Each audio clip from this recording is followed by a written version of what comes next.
Salut, moi c'est Sébastien Cali, je m'occupe de tout ce qui est jeux mobiles chez Vitality et je suis venu présenter l'e-sport mobile ce soir. J'étais avec Yannick qui présentait sa start-up Enzyme, qui est une application sociale qui est créée autour du blockchain. Et voilà, et moi j'étais venu présenter l'e-sport mobile. Et donc, comme je te disais tout à l'heure, tu as des studios comme Nintendo, plusieurs gros studios qui veulent sortir beaucoup des licences sur mobile, avec Super Mario Run, qui est leur premier jeu mobile qu'ils ont sorti en 2016, qui est plutôt pourri, mais on est d'accord. On est d'accord, il a généré quand même 300 millions de dollars, ce jeu. Et en fait, sa plus grosse croissance, elle était cette année. Et donc Mario Kart Tour, en fait, l'intérêt de Mario Kart Tour, pourquoi moi je suis convaincu qu'il va marcher, c'est que déjà il y a énormément la communauté des Mario Kart est plutôt déjà créée et très grosse. C'est dingue ça, tu vas avoir des téléphones spécial gaming. Alors l'Asus il a été annoncé cet été, il va sortir à un prix à peu près 1400 €, 1500 €. Et c'est un mini PC quoi. Ouais, bah tourner comme d'accessoires. Et après il y a plein d'accessoires à côté, et même dans la téléphonie, les accessoires, c'est ce qui génère le plus d'argent. En fait, le mobile commence à avoir de la crédibilité. Et moi, par exemple, quand j'ai commencé sur mobile il y a 4 ans, mon premier championnat d'Europe qu'on a gagné, on a pris 10 000 €. 10 000 € à l'époque, c'est fou. C'est clair. En 3 championnats d'Europe, on a pris 10 000, 12 500 et 15 000. Maintenant, c'est plus. Si je vous compare en novembre 2018, avec une de mes autres équipes, on gagne un autre titre européen sur un jeu qui s'appelle Arena of Valor. On a pris 50 000. Donc, en fait, le marché du mobile, ça fait 3 ans qu'il domine en termes de croissance le marché du jeu vidéo. Donc moi ça fait 4 ans que j'ai commencé, j'ai vraiment vu cette évolution. En Europe, ça prend un peu plus de temps. C'est-à-dire que, par exemple, j'ai travaillé avant Vitality, j'ai travaillé 3 ans chez Team Secret. Donc c'est où je retourne. Team Secret, c'est international. C'est plus connu sur Dota initialement, maintenant il s'ouvre un peu à d'autres jeux.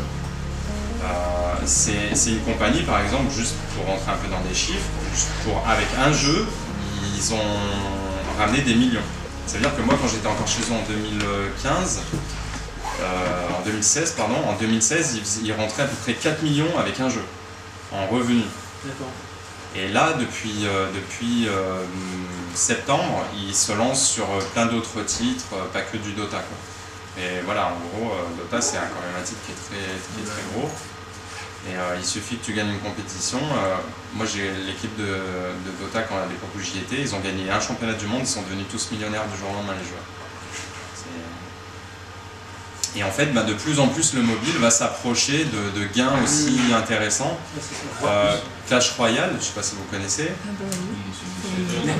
Voilà, Clash Royale, en gros, ils ont annoncé la Clash Royale League cette année avec une dotation d'1 million d'euros en gains. Il y a une autre ligue qui n'est pas encore annoncée, qui arrive courant 2019, donc ça veut dire beaucoup d'argent en plus pour une autre ligue assignée à ce jeu. Et en plus, ceux qui ont fait Clash Royale, donc les développeurs, c'est Supercell. Avant ça, ils ont Clash of Clans. Clash of Clans, tout le monde pensait que c'était un jeu qui était en train de mourir. Ils ont fait quoi? Ils ont dit boum, on met 1 million dans l'e-sport cette année sur Clash of Clans. Du coup, en gros, ça. Les gens ils reviennent du coup. Ça remotive un peu ceux qui avaient arrêté, mais d'un autre côté, en fait, ça encourage encore plus ceux qui s'étaient pas arrêtés parce qu'ils sont pas rattrapables en fait. Ouais. Ceux qui n'ont jamais arrêté le jeu ne sont pas rattrapables. Donc ça récompense les jeux qui sont restés fidèles au jeu. Voilà. Et après, ils ont leur dernier titre qui vient de sortir, qui est Brawl Stars. Moi, je l'ai découvert il y a 2 ans sur l'Apple Store canadien. Ça fait tant de temps. Ouais. Tout le monde pensait que le jeu. En fait, tout le monde pensait que ça allait mourir et ça a fait une petite hype du fait que tout le monde disait que ça allait mourir. Et ils ont fait cette annonce à ce moment-là en fait que le jeu était release. Et là, du coup, il cartonne. Moi, je viens de faire les qualifications pour les MIO by Red Bull, c'est à Berlin en février. Bon, on s'est pas qualifié. Mais excuse-moi, quand tu dis mobile, c'est vraiment tablette? Alors quand je dis mobile, c'est téléphone et tablette. D'accord. Voilà. Et sur les deux, Les joueurs, ils jouent sur quoi en général? Et ben ça dépend. En fait, ça dépend parce que Il y a beaucoup de mon équipe PUBG Mobile, par exemple, en compétition, c'est que du téléphone obligatoire. Vainglory, il y avait cette histoire. Nous, on avait fait un truc tout simple. On avait fait un tweet, un screenshot téléphone, je veux dire le même screenshot, mais sur téléphone et sur tablette. Voilà. Et en fait, on a exposé ça aux développeurs en leur disant, comment vous nous expliquez qu'il y a cette différence entre les deux, alors qu'on joue au même jeu, on fait les mêmes compétitions.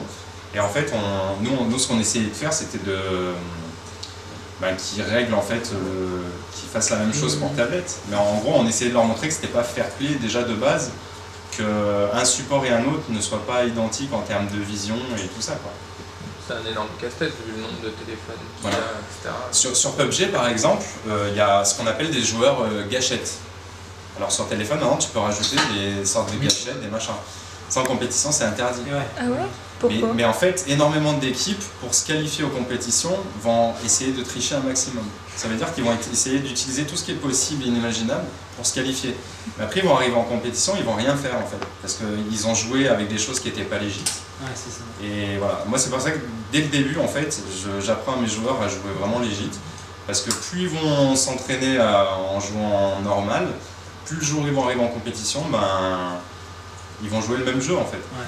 Moi ça m'est souvent arrivé, c'est ce qu'on appelle des netteux dans le milieu un peu. C'est des gens qui te roulent dessus pendant toute l'année en compétition online, et puis quand tu arrives en compétition en LAN, ils font rien. Et là ça te... Manque d'accessoires. Là tu te dis, non mais c'est là que tu commences à avoir des doutes et que tu leur dis, attendez les gars, toute l'année vous nous roulez dessus, et vous n'êtes même pas capable de nous mettre un point en LAN. Tu vois, et c'est là que les gens tout de suite tu sais qu'ils trichent en fait. Ouais. Mais pour les qualifs, Ce qu'il y a, c'est que tu peux pas contrôler les gens qui essaient de se qualifier en trichant un peu comme ça. C'est pas forcément de la triche, mais c'est une forme de triche, quoi. Ça arrive qu'il y ait des teams amateurs, par exemple, qui n'ont pas de structure, qui peuvent pas se déplacer sur un événement où ils se sont qualifiés. Et ça arrive, par exemple, moi cette année j'en ai vu 2-3, des équipes qui font carrément des sortes de, comment on appelle ça, des trucs sur Litchi, ou en mode, aidez-nous à aller faire notre compétition, quoi. Ils se sont lancés comme ça, ils ont mis 5000 chacun en 2013. En 2015, ils dépassaient les 500 000 sur l'année. Et là, cette année, en janvier, ils lèvent 2 500 000 et il y a un mois, ils lèvent 20 millions. Et c'est... alors, leur revenu, c'est quoi? C'est du goodies? Alors, leur revenu, c'est essentiellement du sponsor. Ah, ok. C'est, Vitality prennent 20% des gains sur leurs équipes, la plupart du temps. 20 à 30, ça dépend des deals entre les équipes. Mais on va dire 20%. Donc ils prennent 30% des gains des équipes. Ça dépend les écuries, mais moi par exemple quand j'étais chez Team Secret, les 3 premières années, eux ils prenaient 0%. C'est une des seules écuries au monde qui prend 0%.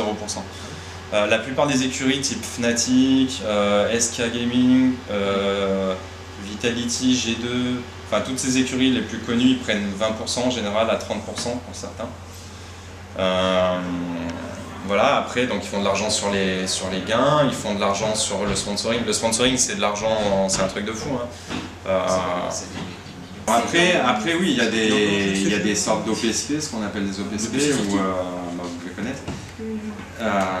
Où tu dois faire des photos un peu, des trucs comme ça. Par exemple, là, tu vois, ce PC, je l'ai reçu de Omen quand je suis revenu de Macao au mois de juillet. J'ai juste fait un tweet en mode waouh, regardez ce que le facteur m'a amené, merci Omen, enfin voilà, un truc comme ça. Mais ils en demandent pas plus en fait, ils en demandent pas plus. Razer, un mois après avoir reçu mon PC, j'ai reçu un carton entier de Razer pour moi et mes joueurs. Tu vois, je faisais la distribution, on faisait des photos, des machins, tu vois, c'était... comment dire, là cette année, Vitality justement a été intégré dans le programme de franchise de League of Legends. C'est un programme qui dure 5 ans, je crois, donc c'est vraiment très difficile d'y rentrer, c'est énormément d'argent. Et en gros, en fait, quand tu rentres dans ce programme, ton écurie prend directement déjà 30 millions de League of Legends, enfin de Riot Games.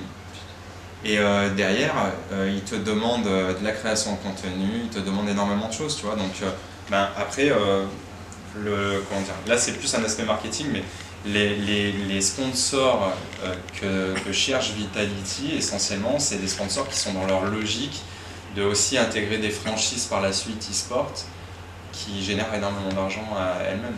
Parce que même si ton équipe ne performe pas, si en fin d'année, par exemple, tu décides de vendre ta place dans la ligue, tu feras une plus-value dans tous les cas, en fait. Donc quand on dit que les écuries, en fait, s'y retrouvent pas dans leur investissement, c'est faux. Enfin, en tout cas, pour les écuries comme Vitality, c'est faux. C'est des écuries qui sont largement rentables.